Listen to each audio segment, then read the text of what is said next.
ठाकुर जी ने गिरिराज जी धारण किए। इंद्र को पता चला कि भाई मैंने बहुत बड़ा अपराध कर दिया, मैंने ठाकुर जी की परीक्षा ले ली। भगवान से आकर के क्षमा मांगने लगा।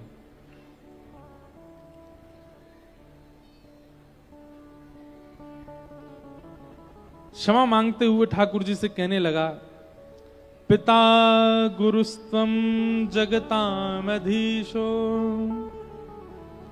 दुरत्यय काल उपात्तदंड हिताय स्वेच्छा तनुभि समीहसे मानं विधुन्वन् जगदीश मानिना।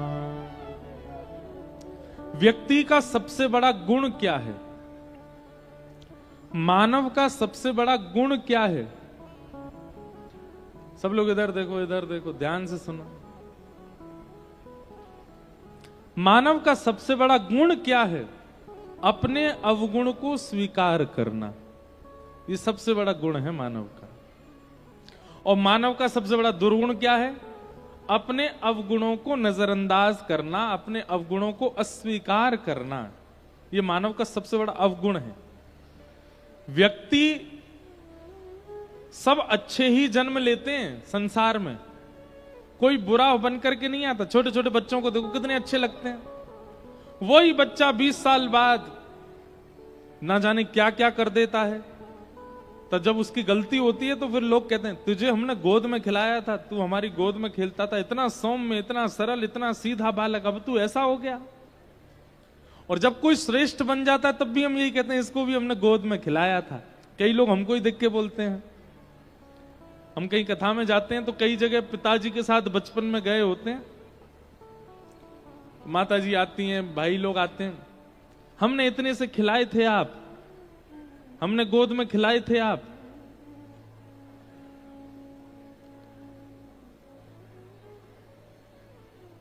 एक बार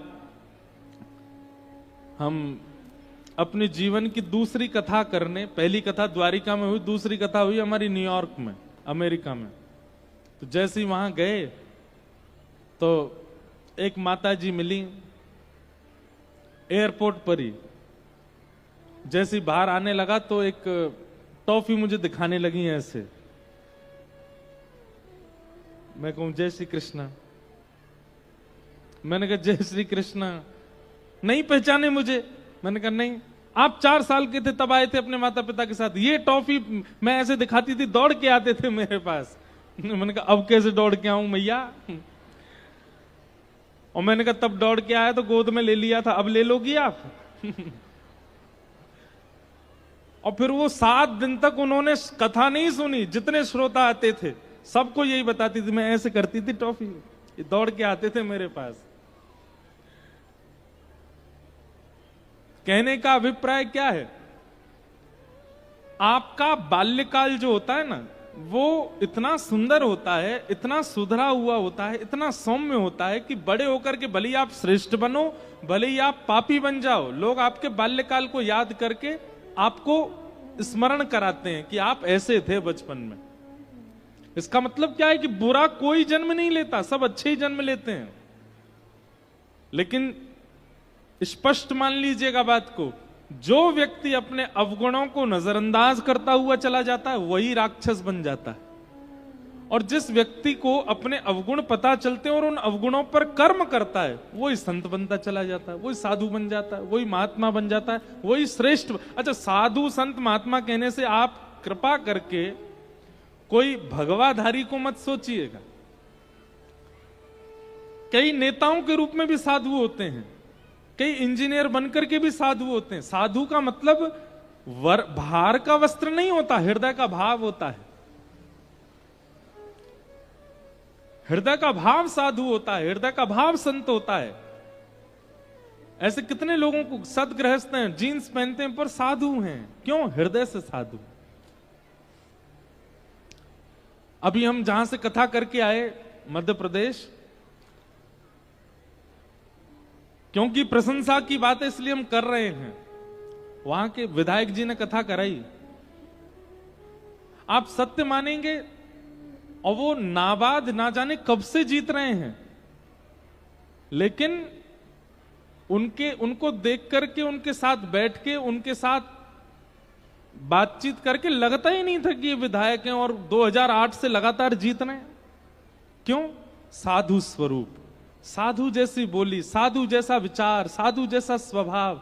साधु का नियम कैसा होता है? वो दीन रहता है, वो सबको श्रेष्ठ मानता है अपने से ज्यादा, वो सबकी भलाई चाहता है, सबका भला चाहता है, सबका अच्छा चाहता है। ऐसा व्यक्ति का व्यक्तित्व बताता है कि उसने बचपन से अपने अवगुणों पर काम किया है।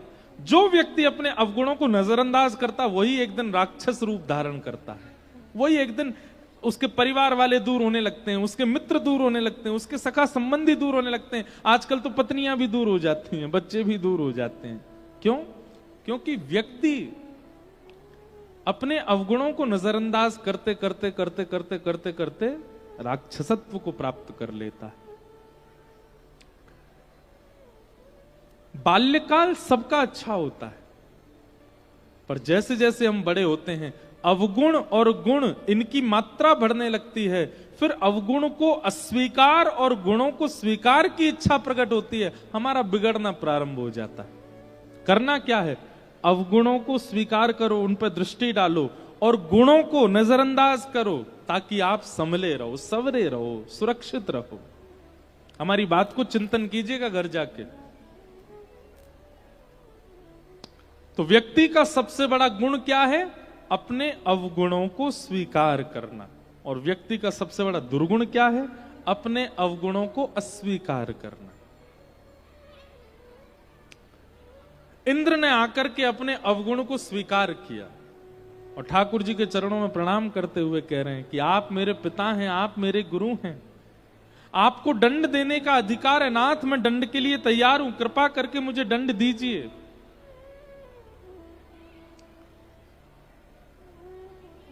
भगवान ने इंद्र को कहा, कोई दंड नहीं है, केवल अपने अभिमान में मत आया करो अपनी पदवी के।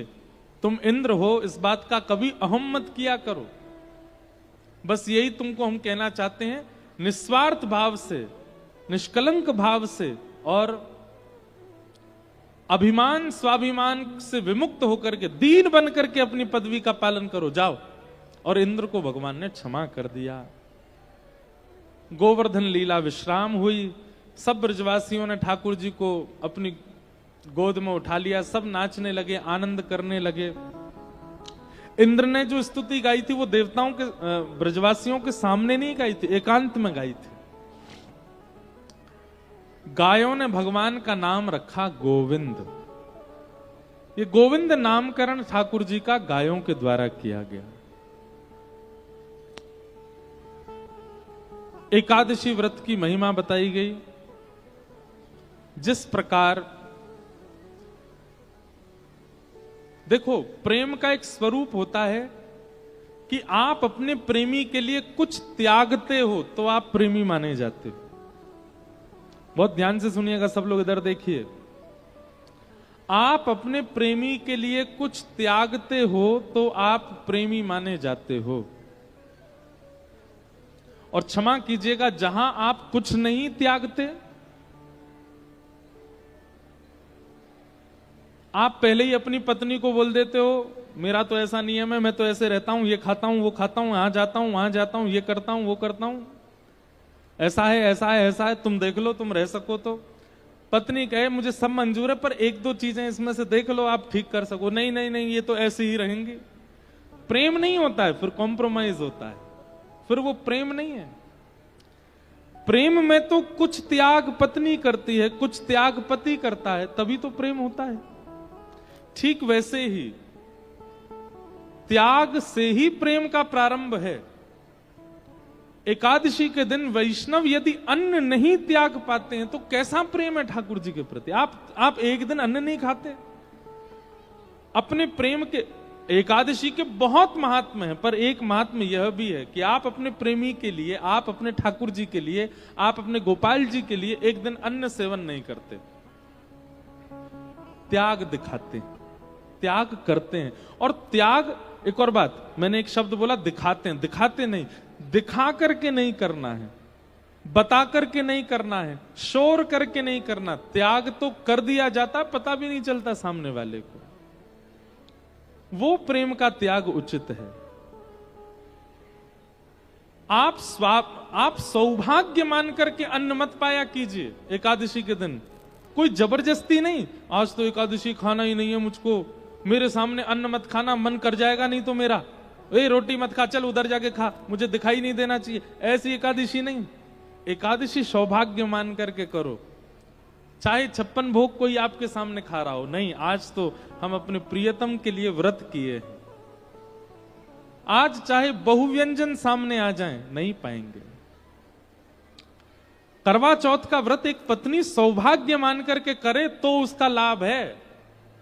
केवल एक रिचुअल मान करके, एक परंपरा मान करके करे, उसका कोई लाभ नहीं। तो एकादशी,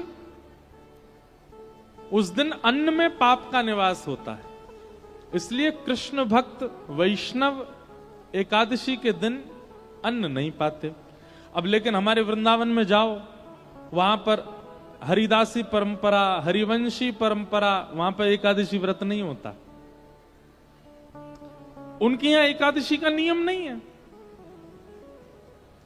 तो वहां उनकी पद्धति अगर देखोगे तो उस पद्धति में नहीं करना ही उचित है, क्योंकि वहां आचार्यों ने मना किया है।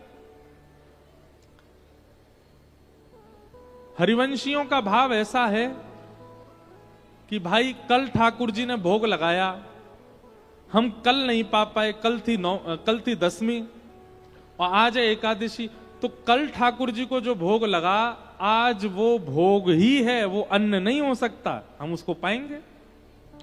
ठाकुर जी को पधराने के बाद कोई अन्न नहीं है, सब प्रसाद है, प्रिया प्रियतम का अधरामृत है, हम तो पाएंगे। तो इसलिए उस परंपरा में एकादशी ना करने का नियम है, वह उस परंपरा के अनुसार उचित है।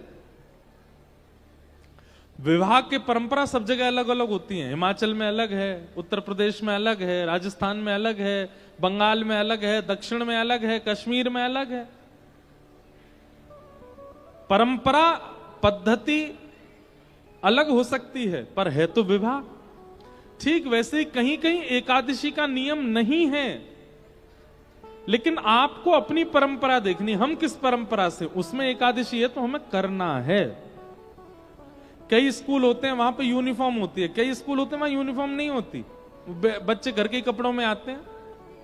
तो सब स्कूलों का अपना अपना नियम है, पढ़ाई तो हो रही है ना। ठीक उसी प्रकार एकादशी करना एक वैदिक नियम है, लेकिन अगर आप किसी परंपरा से हैं, जैसे कि हरिदास परंपरा से, जैसे कि हरिवंश परंपरा से, उस परंपरा में अगर आप व्रत नहीं करते हो तो कोई दिक्कत नहीं।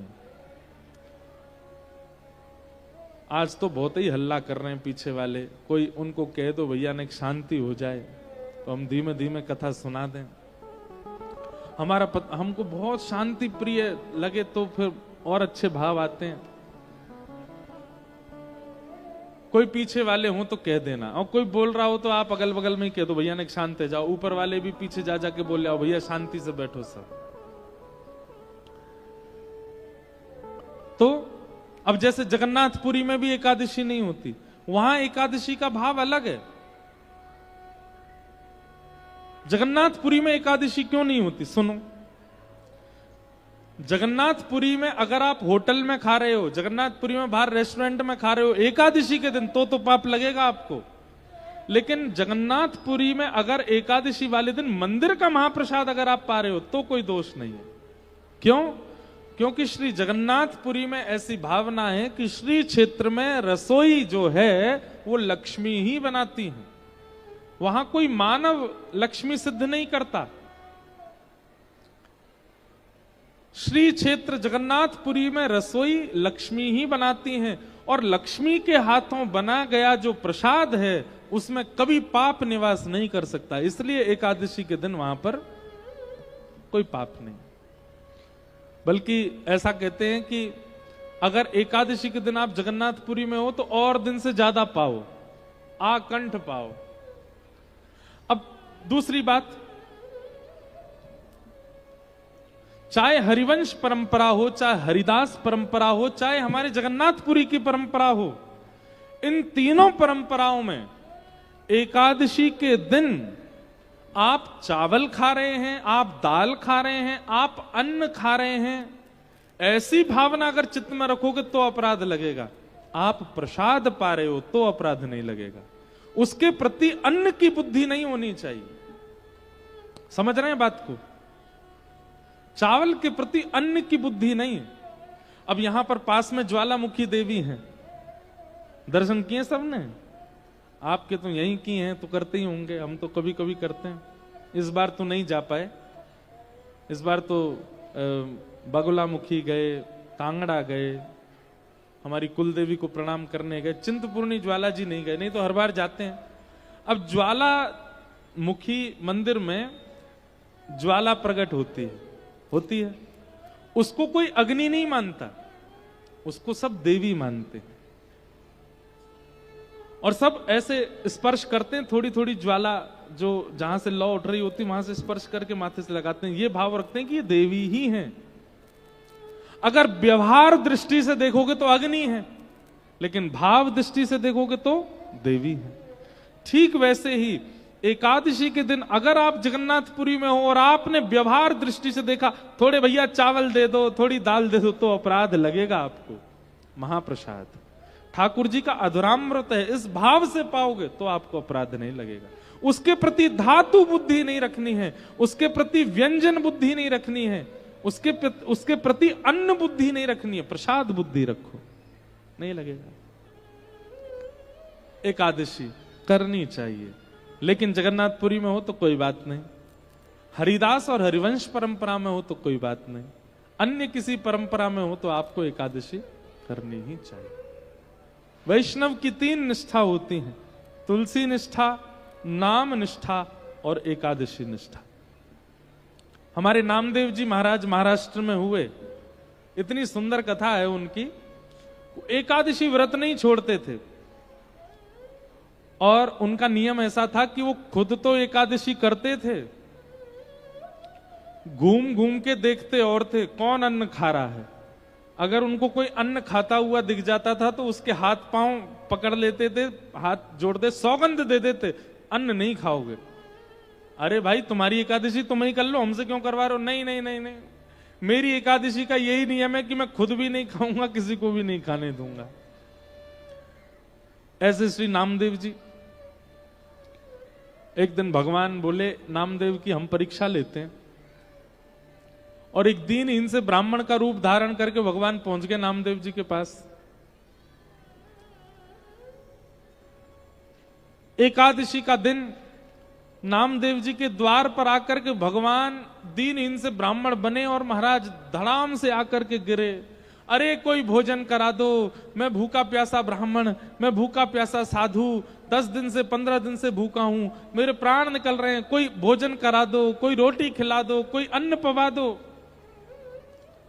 नामदेव जी महाराज दौड़े दौड़े आए, आकर के उनको उठाया, अपने घर में ले गए। बोले महात्मा आप कहां से चले? बोले हम बहुत दूर से चले आ रहे हैं, भैया कुछ पवा दो, भूख लग रही है, बहुत दिन से कुछ पाया नहीं हमने।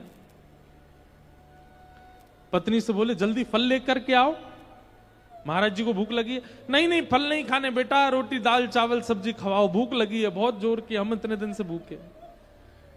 नामदेव जी बोले आज एकादशी है, आज अन्न चावल रोटी नहीं खा सकते।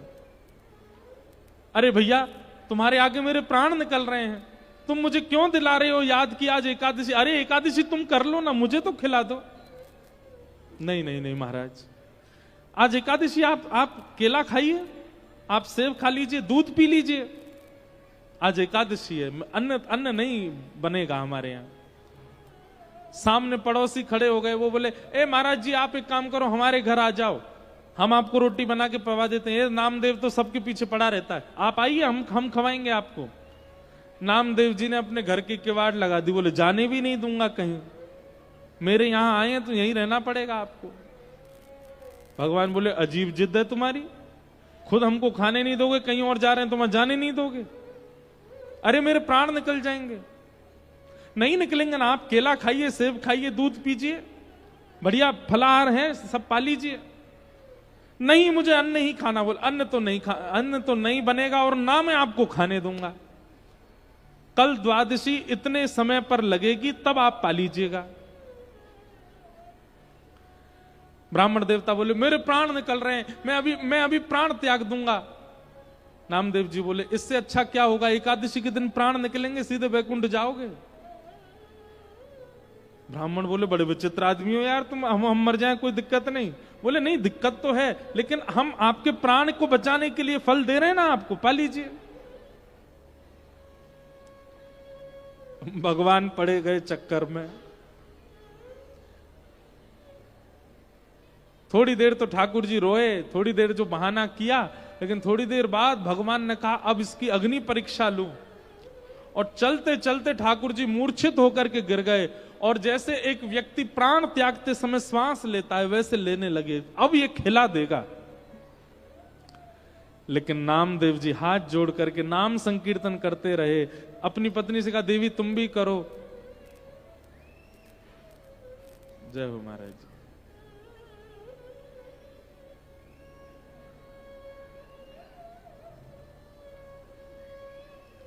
तुम भी करो, विराज जाओ महाराज जी। नाम संकीर्तन करने लगे, सब अड़ोसी पड़ोसी चिल्लाने लगे अरे नामा तेरे यहां आज संत प्राण त्याग देंगे, अरे कम से कम कुछ खिला दे। इतनी बड़ी एकादशी हो गई कि कोई व्यक्ति प्राण त्याग रहा है तो उसके सामने एकादशी को श्रेष्ठ मानता है। नामदेव जी ने किसी की नहीं सुनी, फल रख दिए, दूध रख दिया आगे, और ठाकुर जी एक ब्राह्मण के रूप में ऐसे घुर घुर आवाज उनके कंठ से आने लगी जैसे प्राण त्याग रहे हैं, और नामदेव जी संकीर्तन करने लगे, और देखते ही देखते प्राण चले गए। जैसे ही प्राण गए नामदेव जी महाराज रोने लगे, और रोते हुए बोले देवी आज हमारी एक निष्ठा की वजह से, हमारे एक नियम की वजह से संत के प्राण गए हैं। अब इनका अग्नि संस्कार हम करेंगे, और अग्नि में हम परिवार सहित सती हो जाएंगे। जैसे एक सती नारी हो जाती है वैसे हम भी पूरा परिवार इनके साथ ही प्रस्थान कर जाएंगे। और चिता जला करके उन ब्राह्मण देवता का शरीर रखा, उसी पर नामदेव जी बैठ गए, पत्नी को भी बैठा लिया, पूरे बच्चों सहित बैठ गए। जैसे ही चिता में अग्नि लगाई, ब्राह्मण के रूप में साक्षात शंख चक्र गदा पद्मधारी श्रीमन नारायण प्रकट हो गए। चिता में से नामदेव जी को खींच करके हृदय से लगा लिया। अरे मेरे नामा, मान गए भैया, तुम्हारी निष्ठा को मान गए हम। जय हो। और श्री नामदेव जी की एकादशी निष्ठा की स्वयं ठाकुर जी ने परीक्षा ली, और धन धन्य कह करके ठाकुर जी प्रस्थान कर गए। वैष्णव की 3 निष्ठा हैं, एकादशी, नाम निष्ठा, एकादशी निष्ठा और तुलसी निष्ठा। इन 3 निष्ठाओं का पालन करे वैष्णव। एकादशी व्रत का महत्व बताया गया।